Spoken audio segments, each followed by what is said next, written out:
bir kelin ko'chani supuradi. Ha. Har kun ko'chani supuradi. Har kun ko'chani supurgandan keyin ko'chada yana mashinalar yuradi, chang bo'ladi, yana rasvo bo'ladi. Yana ertasi kuni supuradi. 30 yil ko'chani supuradi, yo 20 yil ko'chani supuradi. 20 yil ko'chani supurdi. Shu ko'chani supurish davomida hech narsa olmadi. Hech narsa olmadi. Ko'cha yana rasvo ketdi. Qizivoyaga yetdi. Mahallaning boshida turadigan yaxshi boy amaki 25 yil 30 yil pul to'pladi. To'plagan puliga bitta o'g'li bor. O'sha o'g'liga qoldi. O'sha o'g'liga endi amaki shu ayolga o'xshagan kelinim bo'lsin deb shu ayolning qizini kelin qildi. Ana shu 20 yil ko'cha supurgani ko'chada qolib ketdimi?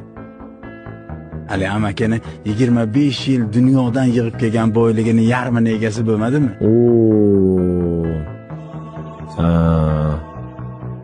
Bu narsalar haligi hayotdagi har bitta yaxshiligingiz hech qayerda ko'chada qolmaydi. Men nima uchun bunga yordam berar ekanman? Menga nima foydasi bor?